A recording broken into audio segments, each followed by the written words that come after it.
जय श्री राम। पवन पुत्र हनुमान की जय। वाल्मीकि रामायण बालकांड में 5वां सर्ग। राजा दशरथ द्वारा सुरक्षित अयोध्यापुरी का वर्णन।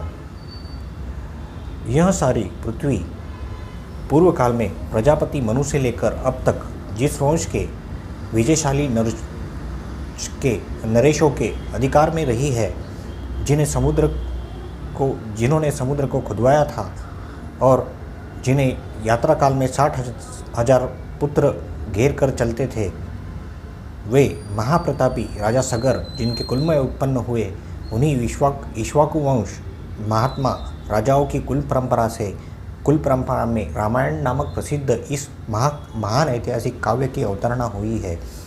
हम दोनों आदि से अंत तक सारे काव्य का पूर्ण रूप से गान करेंगे। इसके द्वारा धर्म, अर्थ, काम, मोक्ष चारों पुरुषार्थ की सिद्धि होती है। अतः आप लोगों को दृष्टि दोष का परित्याग करके इसका श्रवण करें। कौशल नगर में एक प्रसिद्ध बहुत बड़ा जनपद है जो सरयू नदी के किनारे बसा हुआ है। वह प्रचुर धन धान्य से संपन्न, सुख और समृद्धिशाली है। उस जनपद में अयोध्या नामक नगरी है जो समस्त लोकों में विख्यात होती है। उसी पुरी को स्वयं महाराज मनु ने बनाया और बसाया था। उसी पुरी को महाराज मनु ने बसाया था। वह शोभाशालिनी पुरी 12 योजन लंबी, 3 योजन चौड़ी थी। वहाँ बाहर के जनपद में जाने का जो विशाल राजमार्ग था, उस उभय पार्श्व में विविध वृक्षवल्लियों से विभूषित होने के कारण सुस्पष्टता तथा अन्य मार्गों से विभक्त जान पड़ता था। सुंदर विभागपूर्वक बना हुआ महान राजमार्ग उसी पुरी को शोभा बढ़ा रहा था। उस पर खिले पुल बिखर जाते थे तथा प्रतिदिन उस जल का छिड़काव होता था। जैसे स्वर्ग में देवराज इंद्र ने अमरावतीपुरी को बसाई थी, उसी प्रकार धर्म और न्याय के बल से अपने महान राष्ट्र की वृद्धि करने वाले राजा दशरथ ने अयोध्यापुरी को पहले की अपेक्षा विशेष रूप से बसाया था। वह पुरी बड़े बड़े फाटकों एवं किवाड़ों से सुशोभित थी। उसके भीतर पृथक पृथक बाजारें थी। वहाँ सब प्रकार के यंत्र और अस्त्र शस्त्र संचित थे। उस पुरी में सभी कलाओं के शिल्पी निवास करते थे। स्तुति पाठ करने वाला सुत, वंशावली का बखान करने वाला मागध वहाँ भरे हुए थे। वह पुरी सुंदर शोभा से संपन्न थी।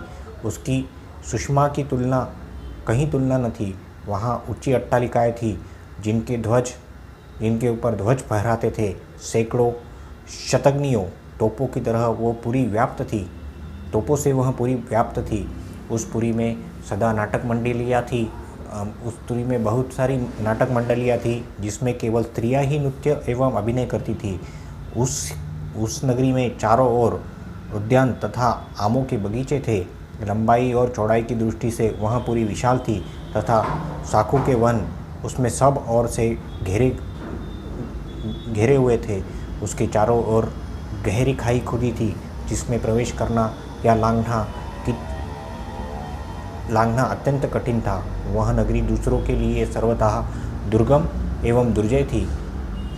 घोड़े, हाथी, गाय, बैल, ऊँट तथा गधे आदि पशुओं से वह पूरी भरी थी। कर देने वाले सामंत नरेशों के समुदाय उसे सदा घेरे रहते थे।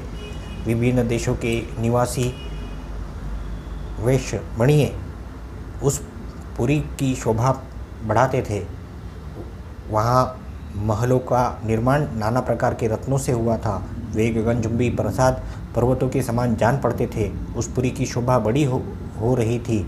बहुसंख्यक कुटागारों, गुप्त ग्रह एवं स्त्रियों के किरण भ्रमणों से परिपूर्ण वह नगरी इंद्र की अमरावती के समान जान पड़ती थी। उसकी शोभा विचित्र थी। उसके महलों पर सोने का पानी चढ़ाया जाता था अथवा पुरी द्रुतफल के आकार में बसाई गई थी। श्रेष्ठ एवं सुंदर नारियों के समूह उस पुरी की शोभा बढ़ाते थे।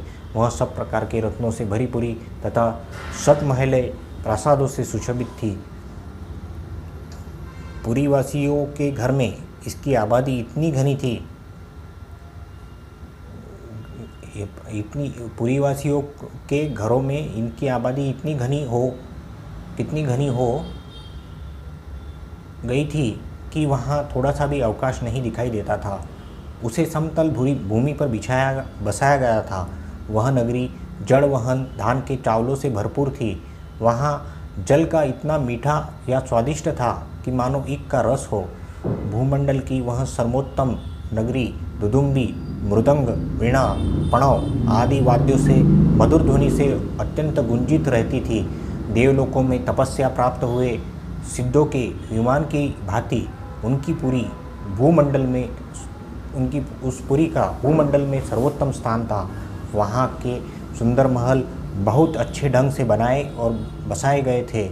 उसके भीतर का भाग बहुत ही सुंदर थे। बहुत से श्रेष्ठ पुरुष उस पुरी में निवास करते थे। जो अपने समूह से बिछड़कर असहाय हो गया हो तथा जिसके आगे पीछे कोई न हो, अर्थात जो पिता और पुत्र दीनों हीनों से हो, अथवा जो शब्दवेदी बाणों द्वारा भेदने योग्य हो, अथवा युद्ध से हार कर भागे जा रहे हो, ऐसे पुरुषों पर जो लोग बाणों का प्रहार नहीं करते थे, जिनके सदे सदाए हाथ शीघ्रता पूर्वक लक्ष्यभेद करने में समर्थ, अस्त्र शस्त्रों के प्रयोग में कुशलता प्राप्त कर चुके हैं तथा वन में गरजते हुए मतवाले सिंहों, व्याघ्रों और सुअरों को तीखे शस्त्रों से एवं भुजा के बल से भी बलपूर्वक मार डालने में समर्थ है, ऐसे सहस्त्रों महारथी वीरों से अयोध्यापुरी भरी पुरी थी। उसे महाराज दशरथ ने पाला था। अग्निहोत्री, शम, दम, उत्तम गुणों से संपन्न तथा छहों अंगों सहित संपूर्ण वेदों के पारंगत विद्वान ब्राह्मण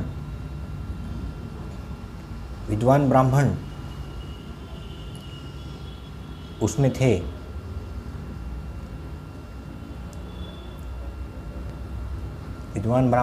थे। और पुरी में सदा घेरे रहते थे। वे सहस्त्रों का दान करने वाले और सत्य में तत्पर रहने वाले थे। ऐसे महर्षि कल्प महात्माओं तथा ऋषियों से अयोध्यापुरी सुशोभित थी तथा राजा दशरथ उसकी रक्षा करते थे। इस प्रकार वाल्मीकि निर्मित आश रामायण के आदि काव्य में बालकांड में 5वां सर्ग पूरा हुआ। जय श्री राम। वाल्मीकि महर्षि की जय। ओम नमः शिवाय।